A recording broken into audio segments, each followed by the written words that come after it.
Shri Krishna Chaitanya Prabhu Nityananda.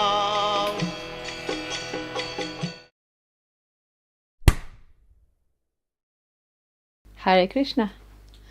Here we are. Bhagavad-gita, here it is, because we have it. Bhagavad-gita as it is.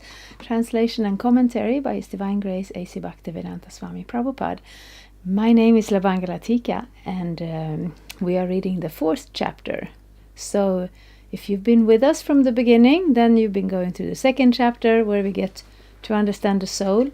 The 3rd chapter, where we're trying to understand activity, karma, and 4th chapter is called Transcendental Knowledge. So who wouldn't want that? This is text 3. Sa eva yang maya tedya yoga prokta puratanaha bhaktosi me sakacheti rahasyang hietaduttamam. So in case you are studying Bhagavad-gita the way we're doing in our ashrams, learning verses by heart, this is also one of those core verses that is nice to memorize.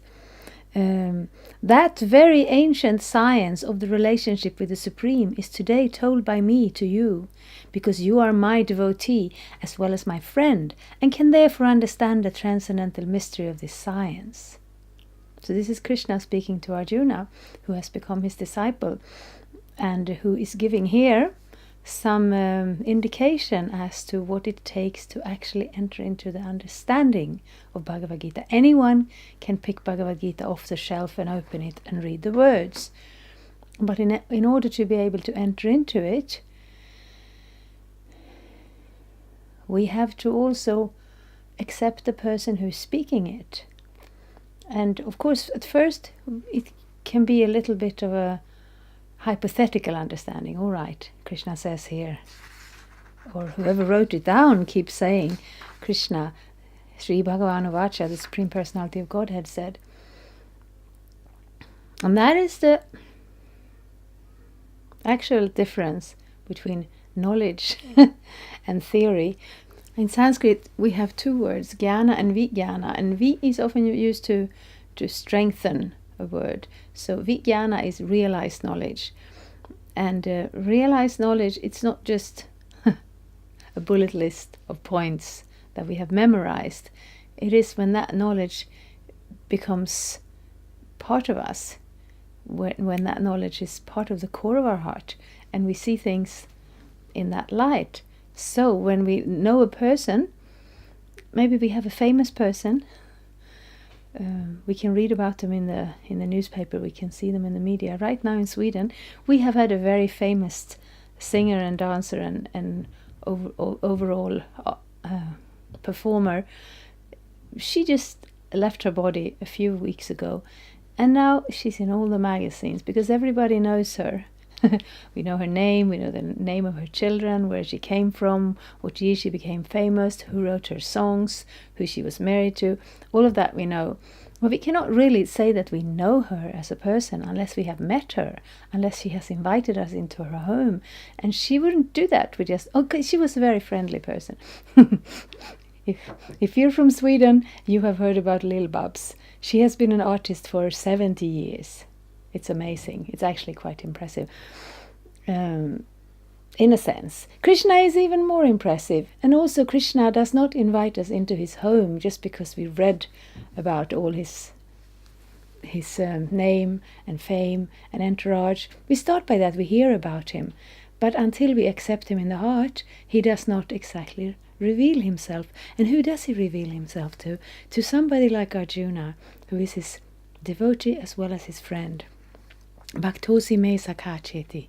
Not just anybody. We cannot impress Krishna with great learning or great riches or great beauty. There is a relationship of love and trust.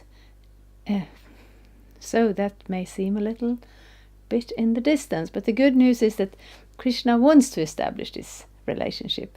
In the case of a famous person that we read about in a newspaper, we can't just stalk them out and wait for them to give in and become our best friend. That's not very likely to happen. But with Krishna, we already have that relationship. He already does love us. He's just kind of waiting for us to turn to him with the right motivation. Yes, so I will read the purport. There are two classes of men, namely the devotee and the demon. The Lord selected Arjuna as the recipient of this great science owing to his being a devotee of the Lord. But for the demon it is not possible to understand this great mysterious science. There are a number of editions of this great book of knowledge. Some of them have commentaries by the devotees, and some of them have commentaries by the demons. Commentation by the devotees is real, whereas that of the demon is useless. Arjuna accepted Sri Krishna as the Supreme Personality of Godhead, and any commentary on the Gita following in the footsteps of Arjuna is real devotional service to the cause of this great science. The demonic, however, do not accept Lord Krishna as he is. Instead, they concoct something about Krishna and mislead general readers from the path of Krishna's instruction. Here is a warning about such misleading paths. One should try to follow the disciplic succession from Arjuna and thus be benefited by this great science from Srimad Bhagavad-gita. So these terms, demon and devotee, they sound a little confrontational in a sense, and we don't really have a good understanding of the word demon. Of course, if we go back to the Vedic tradition, the Puranas, Srimad Bhagavatam, which we are especially close to, we have the words devas and daityas used, and the daityas are actually a line, a family line, and they're all coming from the beginning of the universe. The difference is that the devas, our demigods in the heavenly planets, they may be, they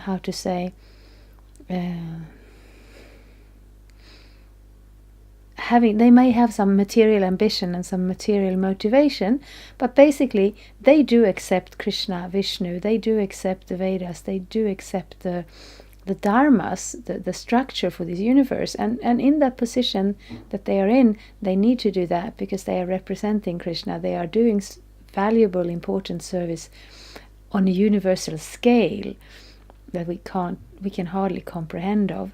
Whereas the demons, they have also almost the same family lineage as this the devas and the daityas. But their approach is different. Their approach is such that we're all different. We have different desires and different needs. But when we become too egocentric, when we become too selfish and ambitious at the cost of others, then this creates a disharmony in the universe.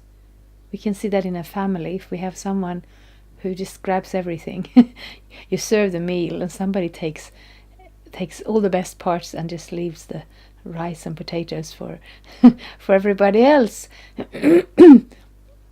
This doesn't make anyone happy.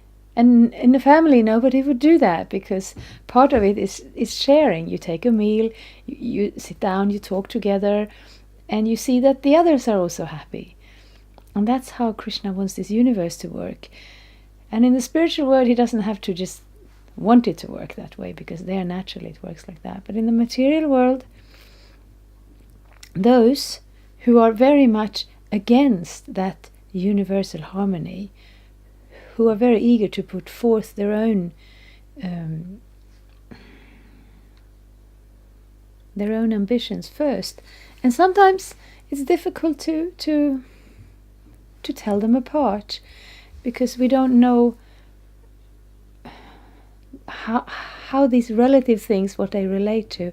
So when we hear about Krishna, we hear about the Supreme Personality of Godhead, we hear about the absolute truth, and then we get a point to measure it against. Like if you're sailing, and if you're near the coast, you can easily see where you're going, but if you're in the middle of the sea, then you have the stars, and they don't change, so you can trust them.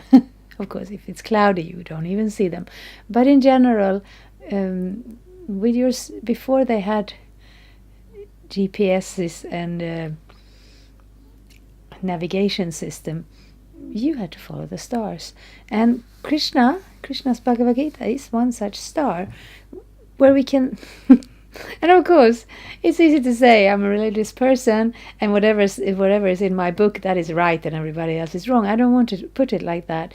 But to understand, sometimes we have the idea we want to do something that is good for others, and it is not unusual. Somebody wants to give a donation and give it to people who are less fortunate.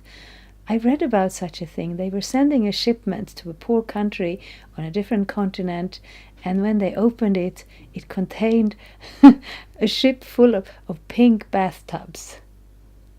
So maybe the giver felt very generous, but the receivers, what were they going to use the pink bathtubs for? They were absolutely useless in that connection. So if we want to do something good for others, it's very good to know what they need. And, of course, as living entities in this world, we need eating and drinking and sleeping and shelter and clothing and so on, and peace especially. But as spirit souls, what we need most of all is spiritual self-realization, is to understand the need of the soul. And that's actually how we can recognize a demon, because they're totally against that. They're totally against God, they're totally against God's devotees, they're totally against spiritual life.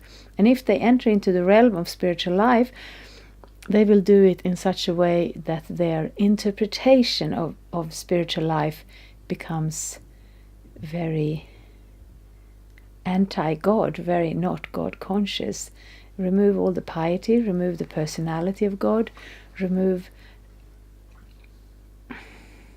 that knowledge which shows us what is good character and what gives us spiritual advancement and what is very helpful. Remove all of that, fight all of that. We notice that we go out on the street and we're singing Hare Krishna, and some people, they are a little bewildered. Some people think it's great fun, and some people absolutely hate it. Totally out of proportion. So much anger, so much need to immediately attack and yell and sometimes beat up a small group of people who are just on the street singing and dancing God's name. It's totally unproportionate, because it comes from the heart. Just as love for God comes from the heart, rejection of God also comes from the heart. It comes from the desire. And a person who wants to reject God so much out of hand will not be able to enter into the Bhagavad-gita, because reading Bhagavad-gita is not just an act of scanning the page for the words. It's an act of opening the heart to the Supreme Personality of Godhead, of opening our eyes to the reality of ourselves being spiritual persons. So therefore, Krishna picked Arjuna, and also, as we were reading in the last verse, or 2 verses before maybe, Krishna says he instructed this imperishable science of yoga to the sun god Vivasvan, which Arjuna was a little surprised to hear. He's also one of those devotees in the universe who are in line with Krishna's instructions, and who are part of the great universal harmony that actually does exist, but that isn't, that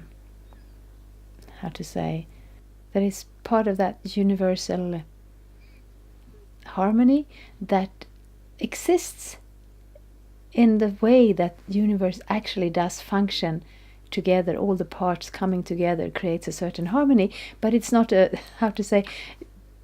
dictatorship of harmony. We can step outside of it, especially in this age. Nobody forces us into the spiritual, God-conscious, dharmic way of life. We can choose to turn our back on it, but the universe is still functioning based on those laws, those subtle laws of nature, and those dharmic personalities upholding those laws. So we will hear more about this very ancient science of the relationship with the Supreme, and